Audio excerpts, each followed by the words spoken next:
Hey, I'm ready. Okay, it's 5:30 p.m. I'd like to begin this caucus session of our council. We have one item for action this evening under new business, being one ordinance approving a replat. John, would you like to? Sure. Okay. How about it on me? Yeah, Okay. I'll do that. Can I get a second? Yeah. Are there any recommendations or changes to additional agenda or anything this evening? I have none. Okay, thank you. I'd like to call this May 20th, 2015 Canfield City Council meeting to order. Please stand for the pledge. I pledge allegiance to the flag of the United States of America and to the republic for which it stands, one nation, under God, indivisible, with liberty and justice for all.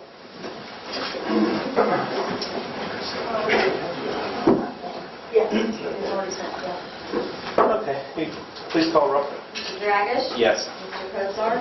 Yes. Mr. Morvay? Yes. Mr. Rogers? Mr. Tisch? Okay, thank you. All of us have received a set of minutes from the last meeting, and also the regular meeting minutes of 5/6/15 and public hearing of 5/13/15. Any changes to that? I had none. Okay, if not, they stand approved on record. Under reading and communications, Mr. Morvay? Yeah, I have a few items here. Sign-ins. Joe, 33 Kirk Street. Yes. There's a house that is deplorable there. You know about it? Yes, we've been dealing with that one. That's the one that we dealt with. That's the one they went in and cleaned out, and the Board of Health's been involved on that as well. Yeah. And I understand the grass is now being Yeah. getting out of control. Yeah, any update on it? Just that I've notified the owner. If they don't respond, then our crews will take the action, and then we don't have to notify them from this date on. We can just go in and take care of it and assess the property. Okay.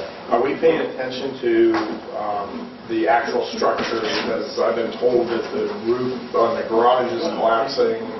Well, they started some work on it, and I'm not sure exactly how far they'd gotten, and then they ended up tarping it, so it's a candidate for demolition, certainly. Yeah. I've been inside the house when it was first declared a nuisance.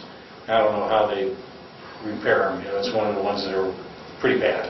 We know who owns it, though? We have a bank that is taking responsibility. In fact, their information is posted on the building itself, so we have a contact person in that particular case. Okay. And so It's a decision that, if we don't get somebody to take an active approach in cleaning it up, council can proceed with the demolition of that at some point in time. Okay. And certainly we have to find the money to do that. Yeah. Okay. I've gotten a couple complaints from residents over in that area, and if that's the house we were dealing with. Yeah, 33 Kirk. That property should not be allowed in Canfield. It's deplorable, and it's terrible. It's people have to comparable to the two that we have taken down. It's in that state, in my opinion. Okay. All right. Yeah, a couple things I personally would like to start working on going forward here is, number one, I like sort of like a 5-year plan, so that we have a direction of where we're going. And I know we've talked about it. I'd just like to kind of maybe try to get that implemented, if you would. And then the other thing, our planning and review. When people are submitting plans to planning and review, we really have nothing written as to what the standards are or what we're expecting. And I disagree there. That's not true. No, we do. There's duties and responsibilities of the various commissions, and then we have subdivision regulations which they go by. And each instance, while Ted was here, he would prescribe which section they were either in violation of or in agreement with. and present that to the commission. So, What about aesthetics, though? I mean, we That's a have design review. design review, then, I'm sorry. Yeah. and that's more objective, that they sit down, look at the plan, and try to fit it into the neighborhood. Yeah, but do we have anything, any standards as far as we try to fit it into the neighborhood? We should have some written standards. Well, take a look at the design review code. Yeah, there's with the historic preservation area and the design review area, there's some pretty lengthy sections of our code that they Okay. utilize. Take a look at that, and then if you have any questions or you think it should Yeah. be supplemented, let's talk about that. Yeah, because I've been being told by, Eric Axelson on the committee, Yeah. they have nothing to go by. They get these requests in, and he gave me an example of the auto parts store. And somebody told them, first of all, they couldn't do what they wanted to do, and they said, well, you don't really have anything written. So how are we supposed to know what it is that... Yeah. Well, There's a lot of objectivity in that particular one. there because, is some, yeah. Yeah. You should see the new Arby's that's being built. Yeah, The design review group did a wonderful job on that. I mean, Okay. that is the nicest Arby's you're ever going to see. okay, all right. Well, maybe I should drill down with Eric a Yeah, a little little bit bit. and see what Give- he's... give what me a his- call. Yeah, okay. Yeah. All right. But wait till you see the Arby's. It's amazing. Yeah, okay. Any update on these crosswalk signs? I still see they're covered and... Yeah, I did get a response back from ODOT, and within 4 weeks, they're supposed to have everything operational, except for the remote control of everything. But the signals should be on the new system and operational, which includes the pedestrian signals and the crosswalks, within the next 4 weeks. Okay. And again, they're blaming it on delays in getting materials and equipment and the weather for the striping. Yeah, okay. That's kind of where we're at. It's beyond a year now. Yeah. I've gotten several calls on Timber Run and the roadway through there. And I'm sitting here, I just could tell you this, that on my thinking of that is, that road is a dedicated road. It was a dedicated road from the beginning. It's an issue with the new fire station, where it's going to be placed and how the emergency vehicles get up through there. And so I sit on the fire district board, and I sit on this board, and my position is that that road is going to be open. So I've been getting several calls on that, and I just want my stance to be known to the public. So that's it. That's all I have. Matt? Timber Run, I've been getting some calls, and I think we're just going to have to, for now, watch how this thing unfolds and what we have when this project is completed. Make a decision today, I think, is not going to be wise. I can interject something. Certain members of council and the city manager have asked me to take a look at a few things relative to that issue. Our agreements with the Turnpike, the judgment entry that had been agreed upon by the fire district and the city, some designations on the roadway, the general law regarding public roads and access and gating, etc. So I'm digging into that. We have a significant amount of time before any decision will have to be made on that. The city manager told me that the bridge construction will begin in July. That'll take at least how long? 5 to 6 months. 5 to 6 months. So I'm kind of starting to plow through these issues so that when we do make a decision, we'll make a good informed decision. So. Yeah, I've coordinated with Eastgate to have traffic counters put up while the road's closed right now, so we can get an accurate amount of what's in the development.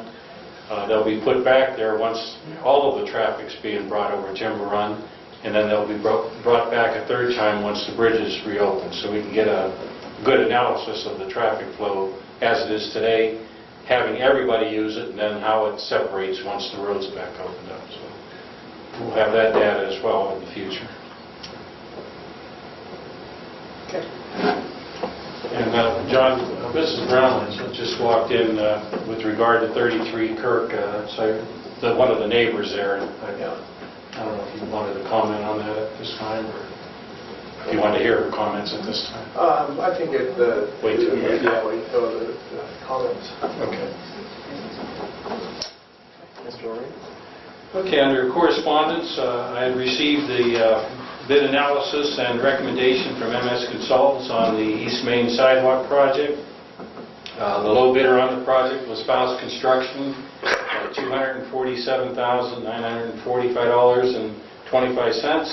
That's about $100,000 under the engineer's estimate. There were only 2 bidders on the project. They certainly recommend giving the project to Faust, and that will be on the agenda at the next meeting to go ahead and get that project started. I'd also received a notice of a open house for the new Gateway to Better Living on Talisman, and that will be on Tuesday, May 26th from 3 until 6.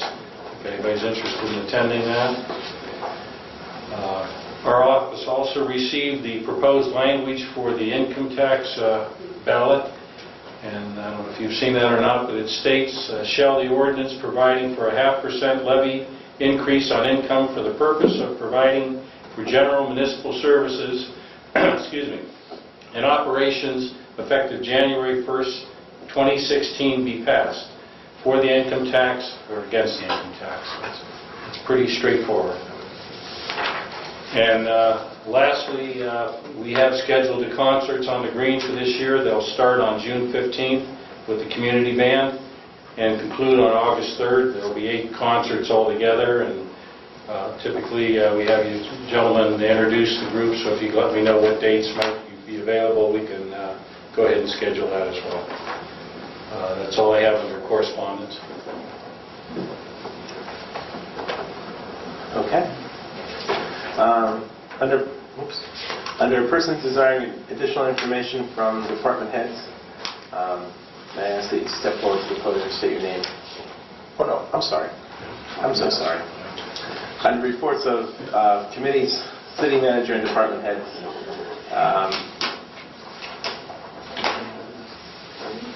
Christine? Oh, I'm sorry. Go ahead, Joe. I thought you were... She holds the purse strings. I had a meeting this week with Eric Sinnenberg. He's the regional rep for the Treasurer of State's office. He wanted to come in just to introduce himself because he's new to the position. And he also wanted to, of course, talk to me about the state's new online checkbook and see if we were interested in participating. He will be contacting me later this summer or early fall when they actually know what it is that they're going to want, because they don't have that information right now. They think they're going to want annual checkbook register updated once a year, but they're not sure in what format or how much information or anything right now. So he's going to get back to me when they know that. That's all. Todd, you want to be? We've got all our water grates we had over the winter have all been seeded, and the grass is becoming established. We've seeded all the fresh graves. All the footers have been poured in the cemetery for headstones, and right now we're ramping up to get everything ready for Memorial Day. Also this afternoon we're doing the striping on the crosswalks. Chief? Just a reminder to our residents that we have a prescription fill drop-off in our lobby. We offer that service year-round. It's similar to a mailbox style.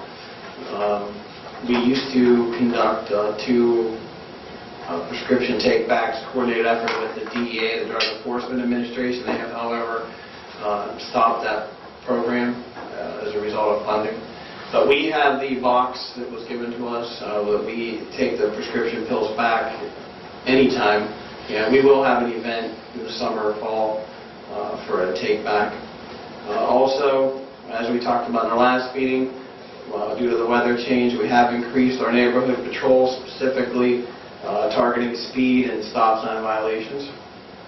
And I have received a lot of positive feedback from the residents of Timber Run with our increased presence in that area when the road was open. And I appreciate their cooperation with the police department and look forward to working together with the residents to help solve that problem. Mark? No report tonight. All right, we have one item of legislation to deal with this evening, and that being the ordinance for or acceptance of a replat on city lot number 967. And basically, it's the combination of two lots which would connect from South Broad with Indian Lake. And it's done by the owner. His intent is at some point in time, once approved, to possibly put a accessory building back in that area. But that's really not what we're here to talk about tonight. The replat itself meets all of the subdivision regulations and has been accepted by the Planning Commission. It requires your action this evening. Other business, the Ohio Turnpike Commission has started the project on Timber Run. They ran into a snag this morning with the amount of excavation that was called for on the plans versus what's actually being done at the field. And it's an issue that we feel needs to be resolved between the Turnpike and their contractor. We've let them know without any certain terms it has to be built as per the plans, and quantity things happen just as they happened with our jobs as well. And speaking of that, the 24-inch water line project is, knock on wood, going very well at this particular time. For the last week and a half, we've been on the old system, and it's been a seamless transition. One of the problems we did run across, that the plans show that there was a 24-inch isolation valve at the intersection of 224 and the water line, which adjacent to Arby's, which cannot be located. So it was evidently never put in. So we've asked the contractor to install that valve as part of the project, so that will come before he has a change order at some point in time. But the reason we need that valve is so that we can isolate the reservoir and get water into the reservoir. So they'll be jumping off of the water line project to put that valve in and then commence with the replacement of the pipe. They've got about 600 feet, I believe, taken out and replaced up to this point, and they're getting right to about where we had the first bad section. So we haven't pulled a bad section out as yet. There's been some minor deformalities with the pipe, but we should be hitting the bad section in the next couple of days, and we will get a sample of that once it's pulled out of the ground and do some further analysis on it. But other than that, it has been going very well, and I commend our guys for keeping a very close eye on that, watching the levels, and we've been tracking it from day one, and everything, again, seems to be going textbook perfect, and we're pleased with that. We did also, ODOT opened bids for summer salt. The bid price this year, it just keeps climbing, is up to $68.82 per ton. If you recall last year, it was $47 per ton in the summer and $105 during the winter bid. And the year prior to that was $27 a ton. So this is just another cost that we have to inherit. We're committed to 1,200 tons. We decided to purchase all that we could during the summer since we realized a savings last year in doing that. So we're looking at $82,584 just in material costs for the winter next year. And lastly, we did have a final walkover on the Fairview Avenue Storm Project, the first phase, and I think they did an admirable job in restoring that area. I don't know if anybody's been out there to take a look at it, but the restoration was done very well. I believe the residents are pleased with that, and we still need to attend to the second piece of the extension, and we can button that up. And we have a contractor looking at the Chapel Lane project out there, and he's promised me a bid estimate tomorrow, so I hope to get that moving if, again, we can agree with the price on that. Other than that, I'm open to any comments or questions that you may have.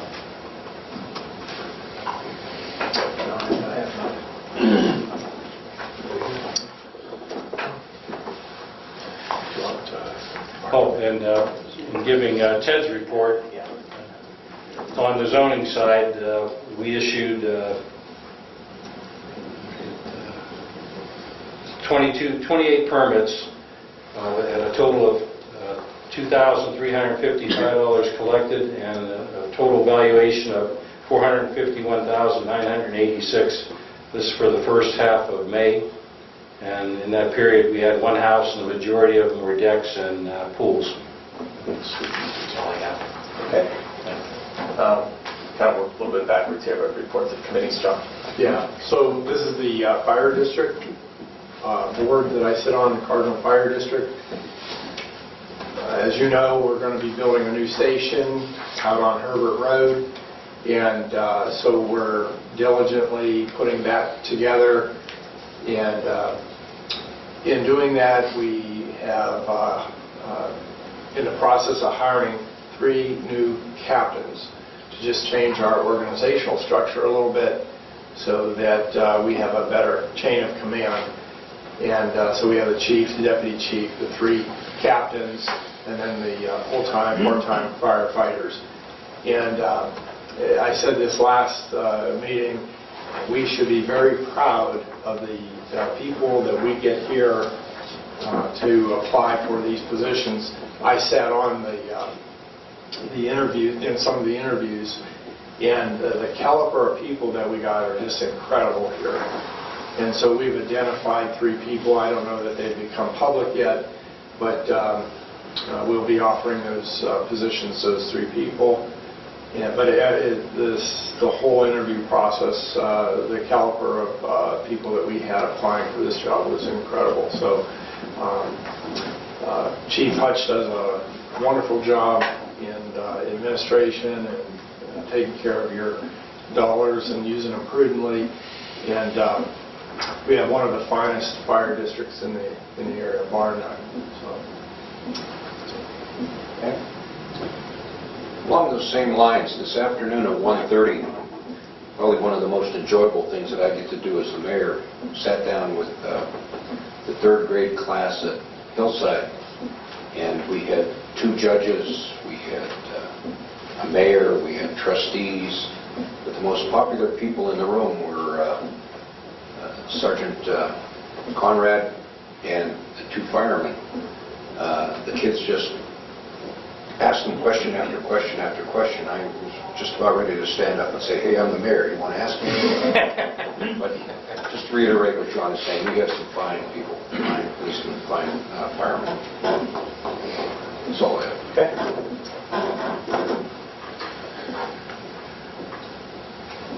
Okay, under persons desiring additional information from department heads, I ask that you step forward to the podium, state your name and address clearly for the record, and keep your questions to 3-minute maximum per person and no more than 30 minutes total.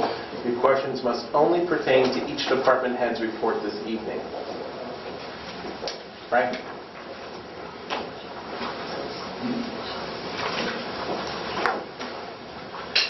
Good evening, I'm Frank McKee. I reside at 220 Glenview. At the last meeting, I asked the finance director how much money had been collected on income taxes, and at that point the numbers went in, and she said she was trying for me tonight. Do you have it? $672,900 in April. That's the total income tax collection For April. Well, that was due. All income tax payments were due by April 15th. Right. For the month of April, we collected $672,900. That's for the whole year then? No, that's for April. You have estimates. You have people make estimated payments Right. Oh, okay. throughout the year. Right. Okay. The estimates will be in addition to that? Correct. 672. Yeah, for the Okay. month of April, we had that much money. Okay, thank you.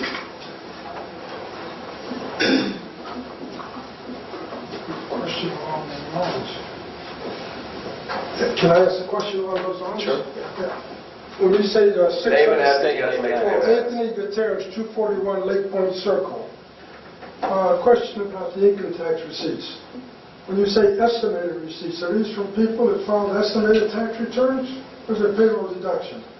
Or total? We get payroll deductions throughout the year, and if you don't have a payroll deduction, you can make quarterly payments, Right, right. and those come throughout the year also. Okay, that figure that you just come up with, that would combine both of them, estimated taxes and payroll taxes. And that's 600, In the month of April, that's how much money we got. and that's probably the highest month of the year. Yes. Okay, that's all I'm going to ask. Thank you.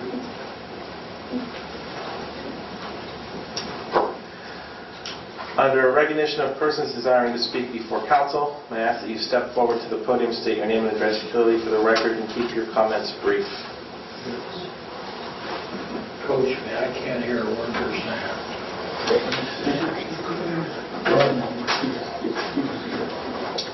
Good afternoon. I'm Tom Zarbaugh. I live at 13 Alabaster Avenue.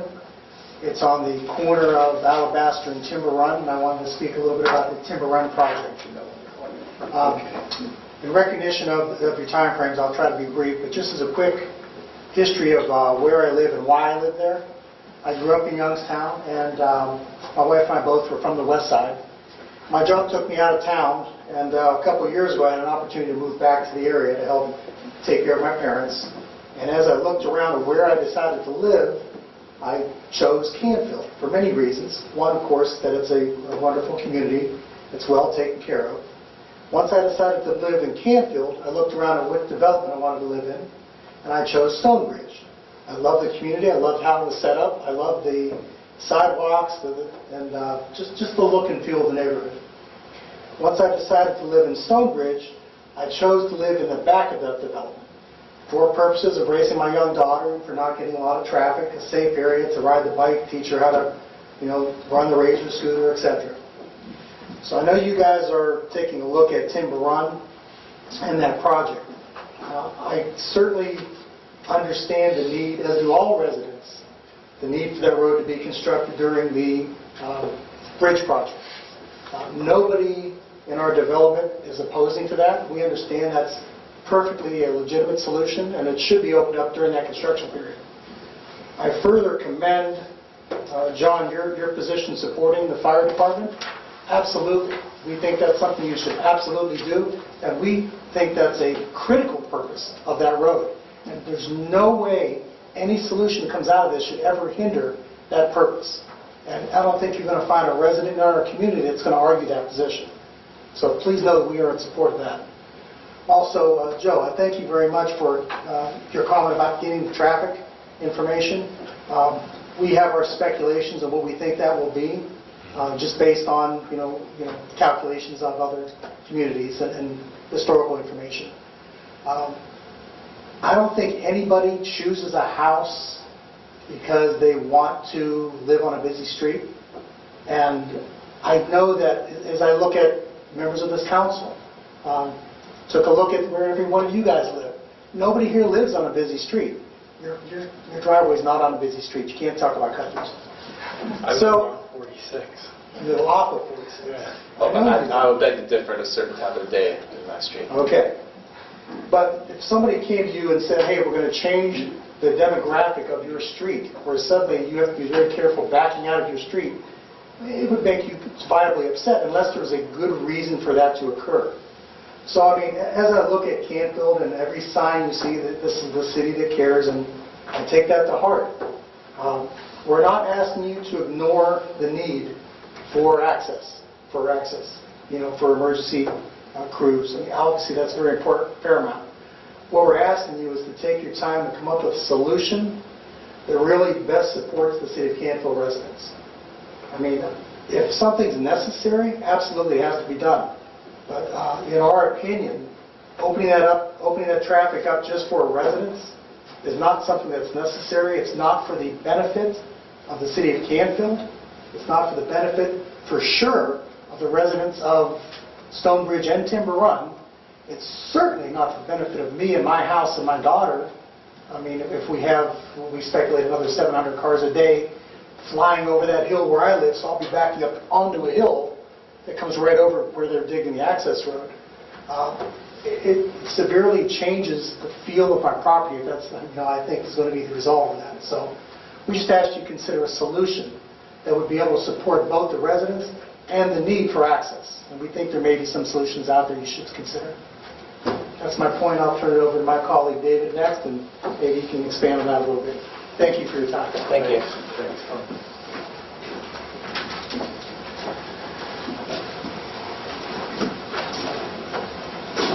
I'm David Paget. I live at 25 Alabaster Avenue, just a couple doors down from the mayor. We wave each other every now and then.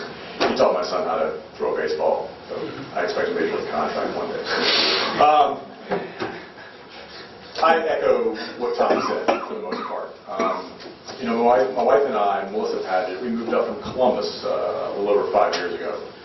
And when we did so, we had a choice of every neighborhood in Youngstown. We chose Canfield. We chose Canfield because of schools and the quality of life.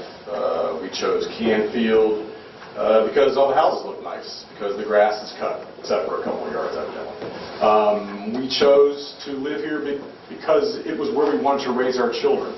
We moved from Columbus to here for our children, not for us, for our children. I spent a lot of time evidently lurking in neighborhoods, counting children for the sake of trying to live someplace in a neighborhood that had a lot of children. Counting cars on roads, counting cars parked on roads, and actually measuring the number of cars that drove by. And I actually identified the street I currently live on, Alabaster. There are only about 12 houses on the street. There's very little traffic. So I live there because of my children. So if we open up Timber Run, which I expect that's fine for a temporary basis, but if we leave it open, we change the quality of life for my children. We change why I moved into that house. We change our neighborhoods. I think if anybody in this room lived on Timber Run, you would not be for this road to be opened up permanently. I think you'd be hard-pressed. As Tom said, it makes perfect sense to have unfettered access to emergency personnel to get to the neighborhood behind us. If, when Gibson Road is reopened, there's a decision to be made. I think it's a very easy decision, to be perfectly honest with you. I think the decision to restore that road to emergency access only is an easy decision. You won't hear me in here talking to you again. You won't hear Tom in here talking to you here again. You won't hear Lou DeFabio, Gina Morrell, you won't hear Darren Thorne, you won't hear Brian Laraway, you won't hear all the neighbors in our neighborhood who are truly concerned about the traffic and the increase in speeds on Timber Run, Coral Way, and through our neighborhood. If you close that road, you won't hear that. If you leave that road open, you're going to continue to hear that. If you close it, the issue remains, how does the fire department, how does the police department make it through? That's the only issue, I think, that honestly needs to be settled. Okay, if we can find a way so that the police and fire have unfettered access through that access road, then the decision should be very easy to restore it to emergency access only. And I do believe we could restore a gate that was already there and was satisfactory for the last 5 years. So if it's been satisfactory for the last 5 years, why do we need to change it now? So I think that if we restored it to a gate that as a fire truck or a police car approached, the gate opened, that seems to satisfy the concern. That's my point. Dave, one of the provisions when that development was put in, those developments were put in, that was a dedicated road from the beginning. The contractors were the ones that lacked the ability to put the road in. And so that's one of the issues. That was a dedicated road from the beginning in that development. I can appreciate that. I will tell you that when I bought my house, I found the court order between the fire department and the developer of our neighborhood. I assumed that court order was sort of binding to both sides. Well, even before that court order, though, when that development was proposed, that was a dedicated road. I mean, I'm not a legal expert anyway, so I'm not sure which trumps the other. So, but I know that there are, I have not found anyone that I've talked to that would be satisfied to leave that road open on our side, in the city of Canfield. So, and I know that would make them unhappy if we were to leave it open. Thank you. Dave, before you leave, I wish you hadn't exposed my position. But rest assured that there's been a lot of dialogue thus far on this project. There's going to be a lot more dialogue, and in the end, we are going to, as a group, attempt to do what is best for that neighborhood which I happen to live in. I appreciate that. I mean, I will tell you, the neighbors, we all talk. We all talk a lot. So we've been discussing this quite a bit. And it would be hard to overstate our concern. I mean, if you want to keep talking, go ahead, let's get to the podium. Just for the minute. We can't pick that up. Pardon me? Yes, sir. Did we come up together? Yeah. Just state your name and address, please. Dave Taylor, 35 Kirk Street. My name is Sherry Brown, 35 Kirk Street. Of course, we're here to speak on 33 Kirk Street, which you gentlemen covered. I'm sorry, can you repeat what you said? I was late coming in.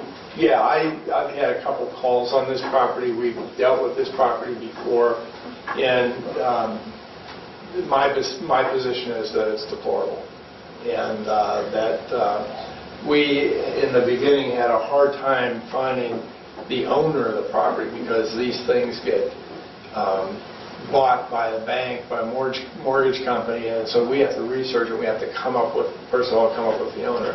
But now we've established the owner. We know who that is. I guess there was some work that was started to be done on it. There is a blue tarp on the roof of the garage. I understand the garage is deplorable, ready to fall, cave in. And now the grass needs cut there. Joe's going to try to find out what the owner would like to do with the property, where if they're not going to cut the grass, we'll cut the grass and bill the property owner. And then, depends on what Joe finds out, we'll decide what we want to do, whether we're going to ask that it be demolished or refurbished or something be done with it. But my position is it's deplorable and something needs to be done. Nobody should live by a piece of property like that in Canfield, Ohio. So that's my position on it. Yeah, that's kind of our stand. I mean, same with these gentlemen where they're talking about their neighborhoods. Where we're at is the same reason. No different. Good neighborhoods, raising our children here, it's a safe neighborhood. For the most part, other than if something's going on in Fair Park, it's a quiet neighborhood. Houses are a little smaller, so a little less value. And a house like this, we've been going through this over the last 2 years. Fire department put a red flag on that house, said they had 30 days to comply. Since then, nothing's been done. Yeah. I know tarps on the roof were done then.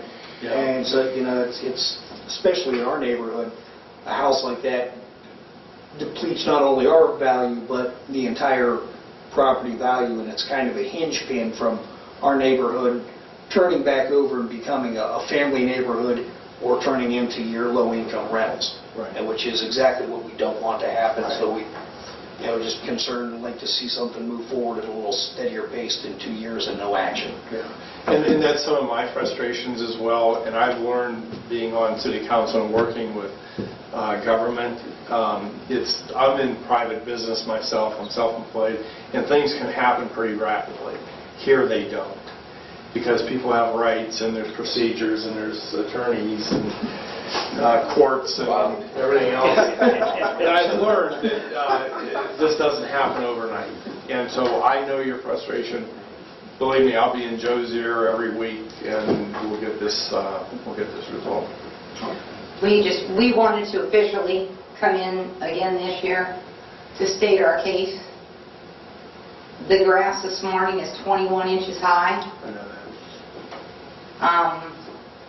The smell is starting again.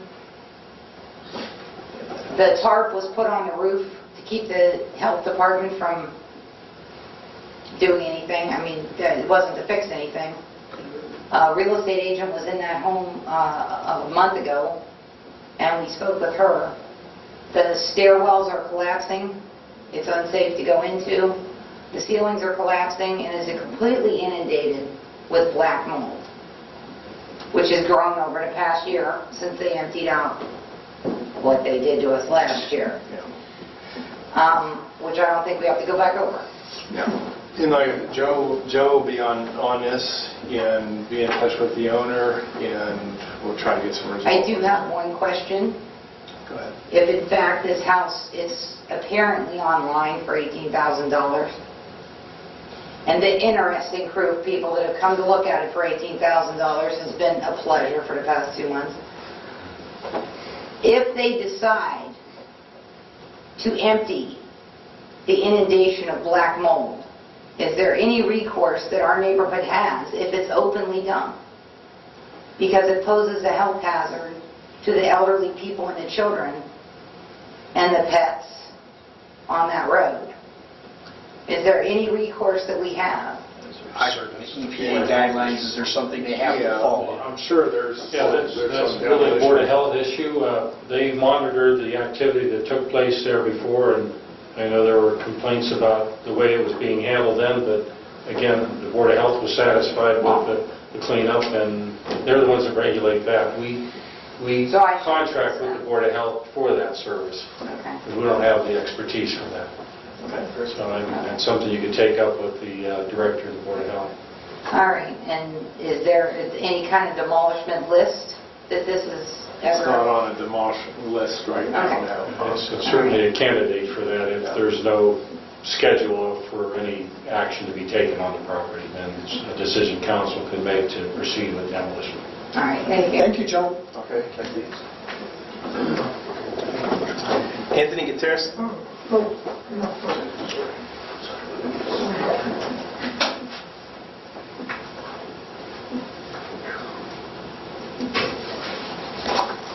Anthony Gutierrez, 241 Lake Point Circle.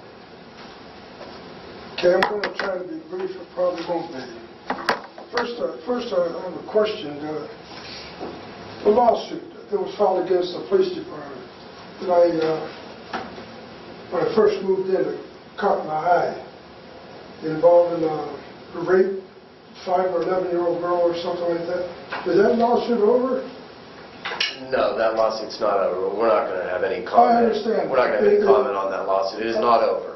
I understand. I just want to know whether it's pending or not. Pending. It's still pending, okay. If I just want to find out if it was settled or not, okay? The other issue I'm here about is in reference to Mr. Mikia's questions for the last 2 meetings. Mr. McKee. Mikia. Close enough, okay. He was questioning the overtime paid to the chief of police and the finance director. And I'm going to direct everything I have to say to the council members. Because city manager sits at your pleasure, you three at the pleasure of the electorate. He's accountable to you, you're not accountable to him, okay? And another point I want to make, these meetings are held at 5:30. Does anybody know why? Why they're held in the evening? Well, we all work. Exactly, they're held for the convenience of the public, because they're at work and they can come here in the evening. So when you come here, you're accommodating chief of police, finance director, law director. They're accommodating people to pay the bills, which is commendable. That's the way it should be. Okay, getting back to Frank's question about why these people are being paid overtime for attending these meetings. Okay, this is a comment by Mr. Morvay.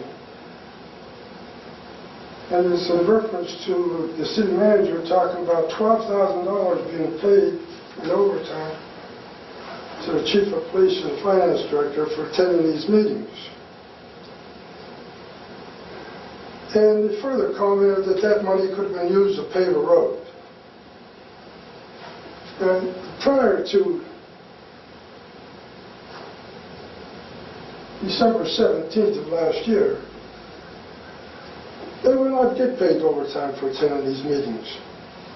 When that resolution or charter amendment that Mr. Mickey put on the ballot for them to attend the meetings, it wasn't meant for them to come here to be paid overtime because it was an inconvenience for them. They're a department head. They're here to give an accounting from their department. Finances, finance director.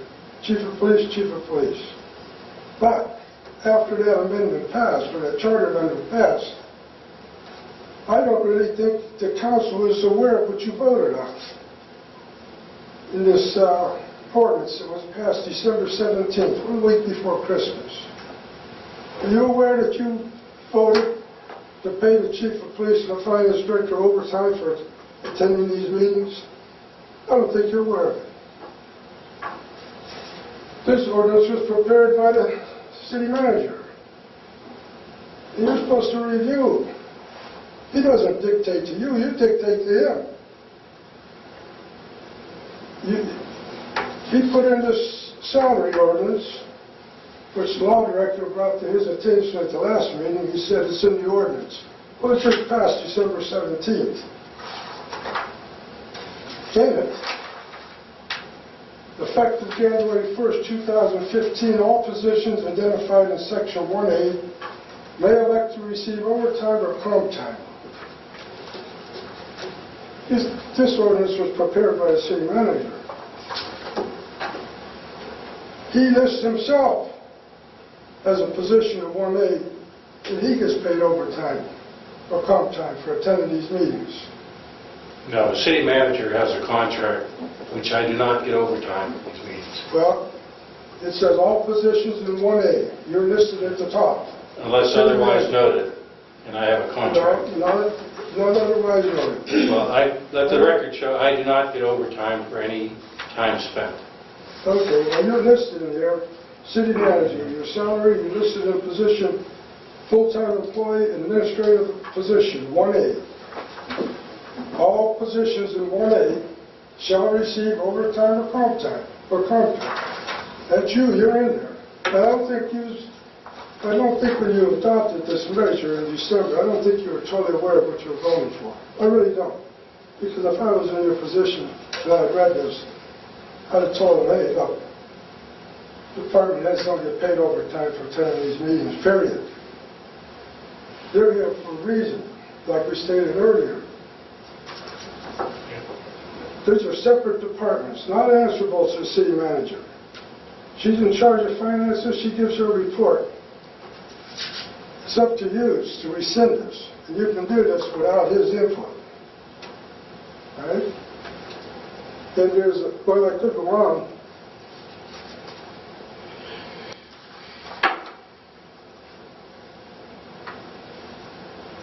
Yeah, this is one last thing. He wanted to know why you're being paid overtime, and Mr. Dragon says it's in their contract. And Mr. Fortunato correctly said it's in the salary ordinance. That's what I said. I don't think you know what you voted for. Okay, well, that's the main issue, and I don't know whether Mikia, I don't know whether you knew this or not, but if you get a copy of the salary ordinance, that's why they're being paid overtime. And I think you ought to correct that. Okay, now there's a couple other things I like. Oh, is it final that you're going to hold a special election in August? You haven't changed your mind? You're going to hold a special election in August?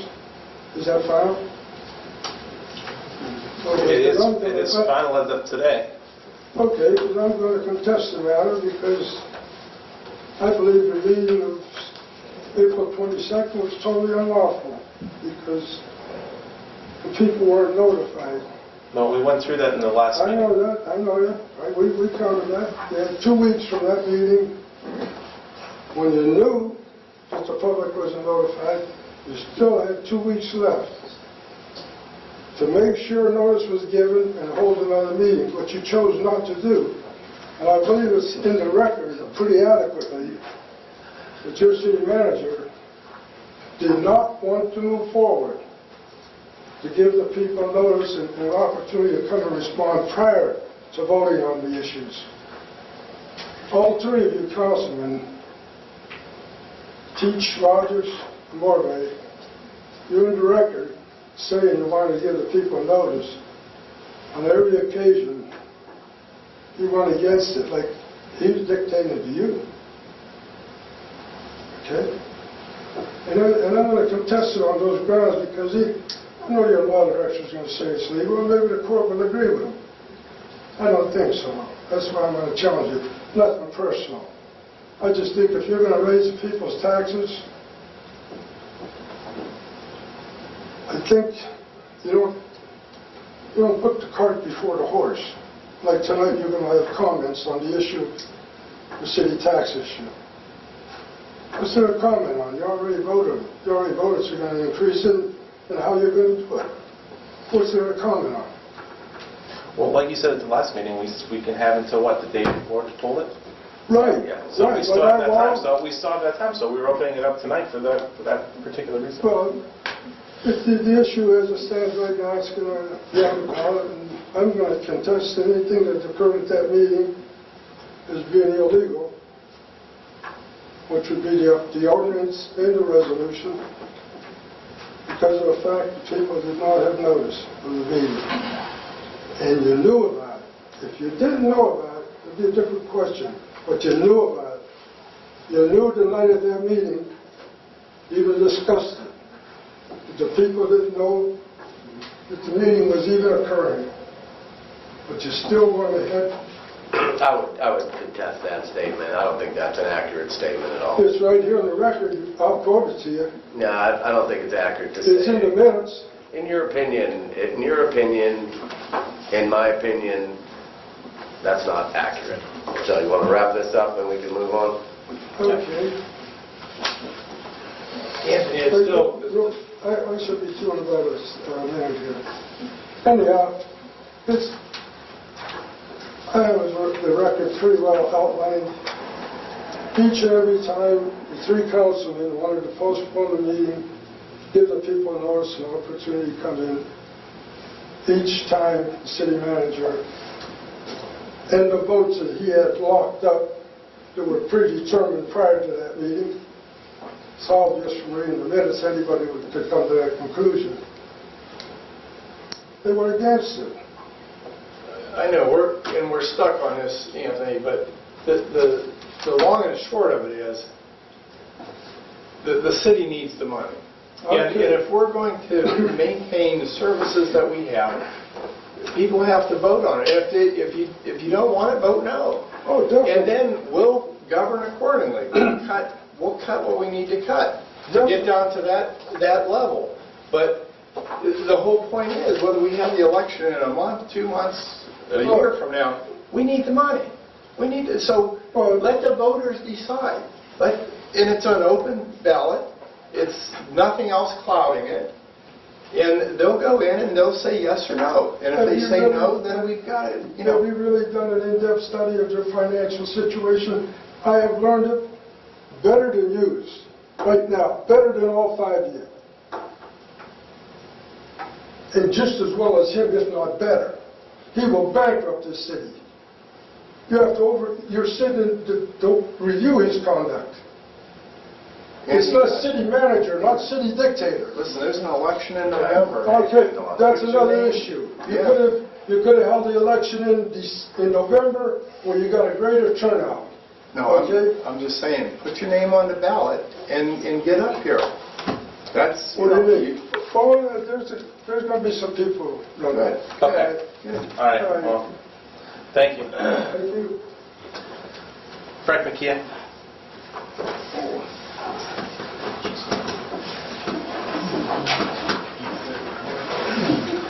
Good evening, I'm Frank McKee, I reside at 220 Glenview. Just sort of piggyback on this overtime issue, as I mentioned before, salaried people do not get paid overtime. At least when I was salaried. And having these people get overtime is wrong. It's part of the job, and as I said before, that shouldn't happen. You can go to Boardman, Poland, or Austintown, they do not get paid overtime. Enough said. I'd like to thank the chief for patrolling my street. I see a patrol car on my street.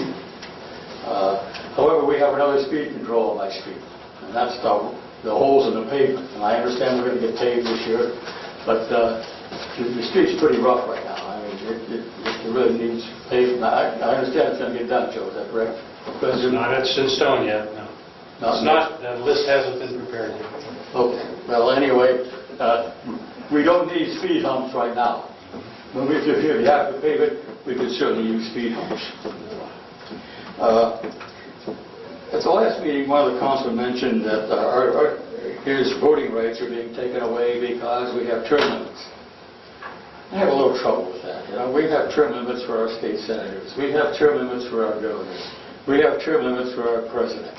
If it's good enough for them, it's good enough for these 5 people.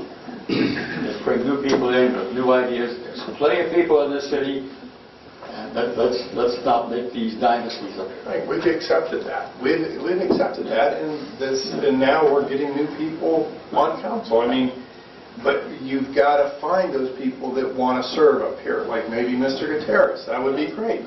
But you got to remember, we make $100 a meeting. What do I make, $100 a meeting here, Joe? 250 a month. Yeah, I don't live on this. I do this because I love Canfield, Frank. I'm sure that's And the case. if I'm doing a good job up here, then you may want to keep me, but you can't keep me now because I have term limits. That's the only thing I was saying.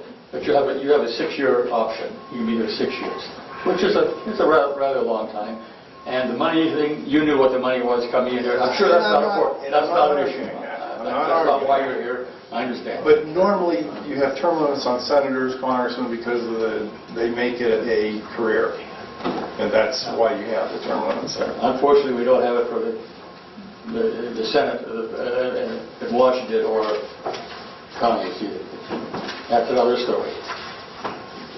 I mentioned last meeting that the brush pickup missed some of my brush, and I wonder if there's been any follow-up on that.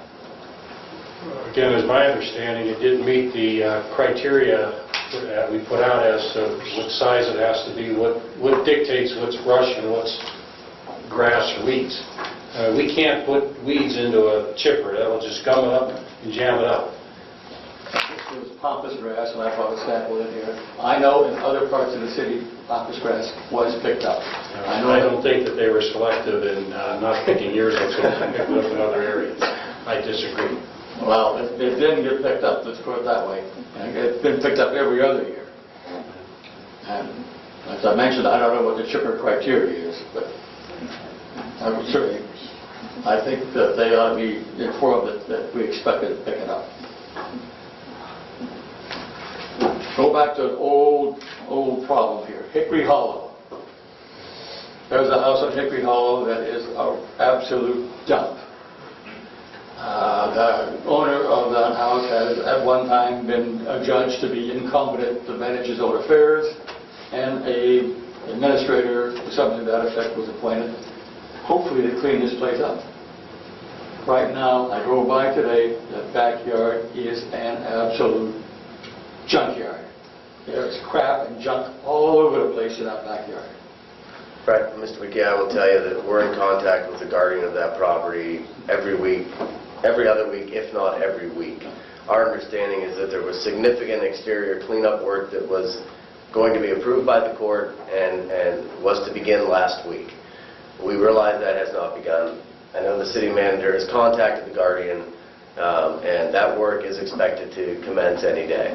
So we don't let a week go by without touching base on that issue. That takes care of the home itself, but the backyard is... No, I'm talking about the exterior property areas. I'm talking about the exterior areas of the home. That backyard right now... I understand that. It makes Sanford and Sons' front yard look like the Taj Mahal. You were going to get that joke in no matter what. But listen, we're on that every week. Right. Every week. It's a crime. I agree. Thank you. One last thing. When I'm sitting in my backyard having a cool mint julep, I don't care what the score of the soccer game is up at the ball field, but I hear it. The noise up there is just, the speakers are too loud. It doesn't have to be that loud that you can hear it all over the city. It carries, Frank. It carries. It carries with the wind. I know the wind. If the wind's not blowing your way, you're not going to hear it. I'm just telling you. It comes through my house too. I mean, it's still continuously loud. Wind or no wind, it is loud. And I believe we have a noise ordinance or noise ordinances that should control this thing. They don't go beyond the time limit of when it's loud. They don't. It's all during the daytime stuff and early evening. Well, loud is loud, whether it's daytime or nighttime. It's still too loud. And they should tone down those speakers. They don't have to be that loud. And I would hope someone would look into that. Okay. Thank you for your time. Thanks, Frank. Robert, sorry, I can't pronounce your last name. Dykeman? I live on the corner of Shadydale and Herbert Road. And Can you state your name for the record, please? Your name? Your name for the record, please. Pardon? Your name for the record, please. Oh, Robert Dyson.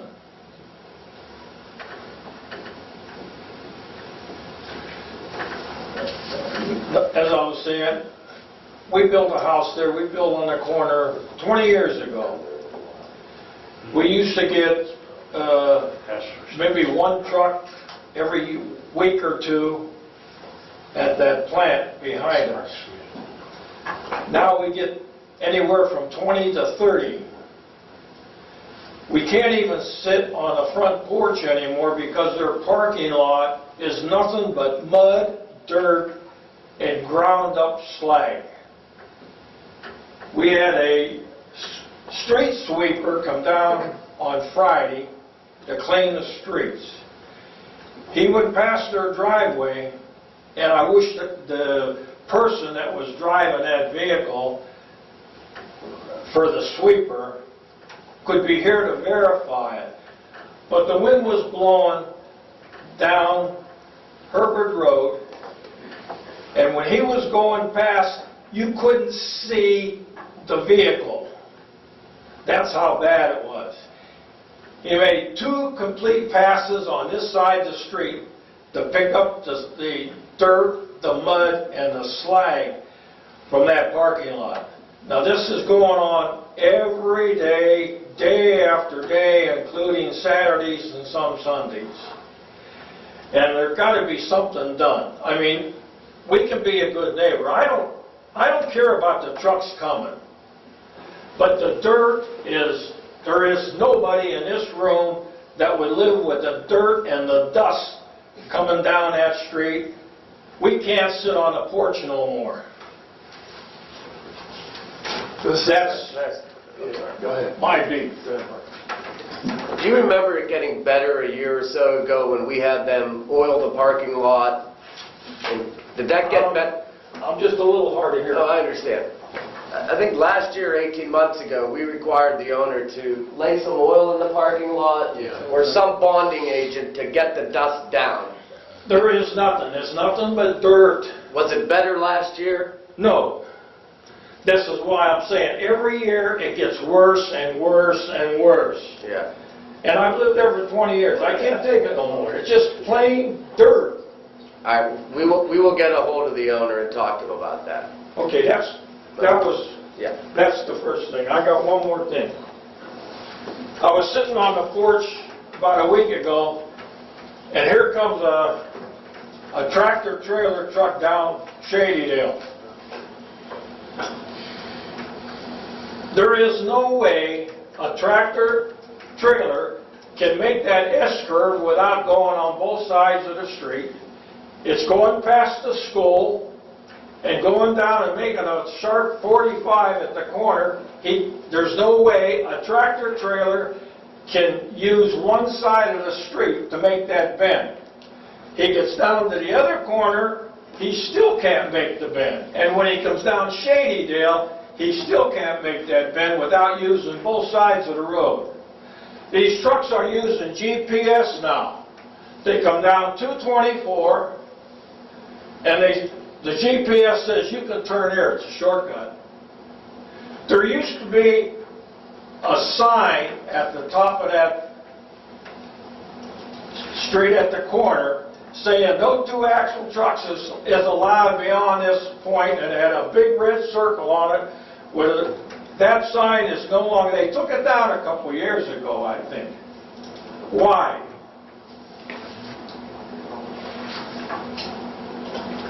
Do you remember, I don't recall, we did have one up on Cardinal, and the best one ones that were still there, I'll double check and make sure someone hasn't taken it. Shouldn't be trucks on that road. No. We'll take care of that. Yeah. Posted, if they're down there, we can get a sign up. Yeah. We can get a sign posted. We will get a sign posted there. I think they better put the sign back up and put a big sign up there saying, fines doubled. Because there's no way a truck should be coming down past the school or any place near there. Better mark that down. Okay, that's all I have to say. Thank you. Thank you.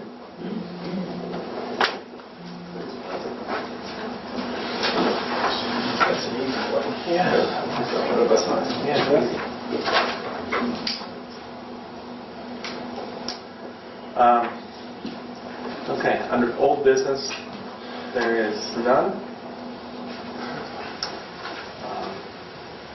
Under new business, item A, we have an ordinance approving the replat of Canfield City Lot number 967 South Broad Street and lot number 964 Indian Lake Boulevard by Sam Pacillo. As per the provisions of section 4.05 of the Charter of the City of Canfield, I move that council dispense with the requirement of a full reading of the proposed ordinance and authorize it by title only. Do I have a second? Second. Mr. Morve, discussion? There being none, will the clerk please call the roll? Mr. Dragish? Yes. Mr. Cosar? Yes. Mr. Morve? Yes.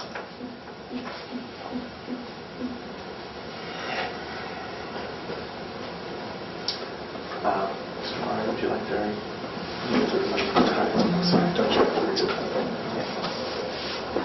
As per the provisions of section 4.05 of the Charter of the City of Canfield, I move the council dispense with the requirement of 2 readings of the proposed ordinance and authorize adoption by the same upon its first reading. Do I have a second? Second. Mr. Morve? Roll call? Mr. Dragish? Yes. Mr. Cosar? Yes. Mr. Morve? Yes. Mr. President, I have an ordinance approving the replat of Canfield City Lot number 967 South Broad Street and lot number 964 Indian Lake Boulevard by Sam Pacillo, and I move for passage. Second. Mayor, second. Public comments?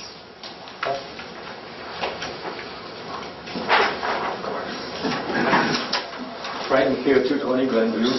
Just for the record, these lots are changing from what zoning to what? No zone change, it's just combination of 2 lots into 1 lot. Okay, that's change, not usage. Okay.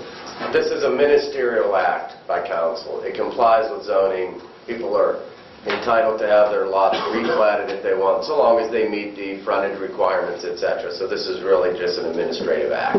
Zoning is already... Zoning is not impacted at all. Thank you. Clerk, please call the roll. Mr. Dragish? Yes. Mr. Cosar? Yes. Mr. Morve? Yes. And the number is? 2015-16.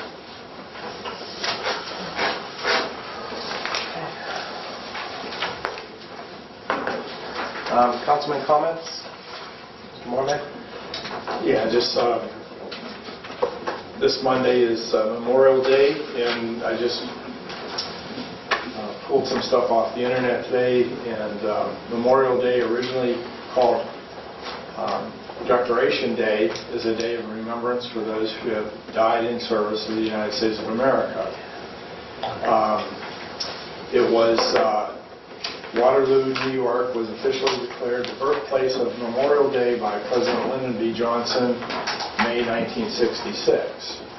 It says that Memorial Day was born out of Civil War and a desire to honor our dead.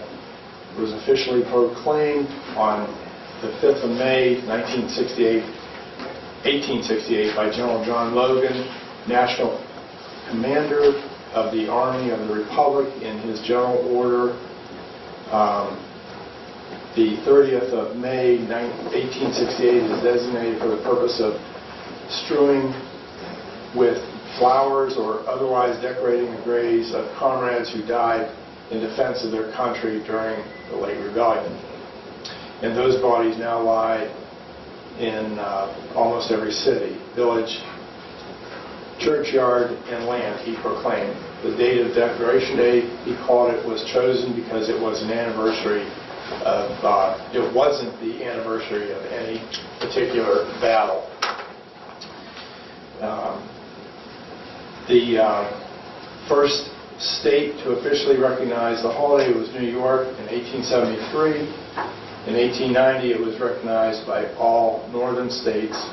The South refused to acknowledge the day, honoring their dead on separate days until after World War I. When the holiday changed from honoring just those who died fighting the Civil War to honoring Americans who died fighting in any war.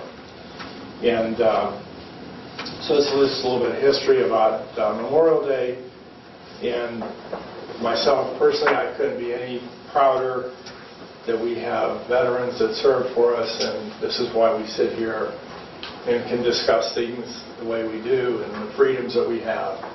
And I'm honored to be an American, and I just want to thank the veterans of the United States. Thanks, John. Mayor? It's good to see the crowd that's here tonight. This is a great council meeting. Frank, I know you read the minutes. If you see the last paragraph of last meeting's minutes, I extended an offer, not an offer, a challenge for Anthony and you to sit up here. I think you would be great contributors, better contributors up here than you are from down there. And you're making things happen. People listen to you guys. People listen to you. I think our goal together is to make Canfield a better place. Make it a better place. I'm going to ask both of you to help me pass that increase in the personal income tax. That's going to make Canfield a better place. It's not for debate now. It's my time. My neighbors, I can't begin to tell you how much time and dialogue we have over that situation that affects me as a neighbor and as the mayor. It's an interesting process. To allude to what John just said, people have died to give us this opportunity to disagree. Let's do it civilly. Let's make Canfield a better place. That's all I have. Okay, thank you, Mayor. With that, this meeting's adjourned. Thank you. Immediately following now, we are going to have a Canfield City Town Hall meeting.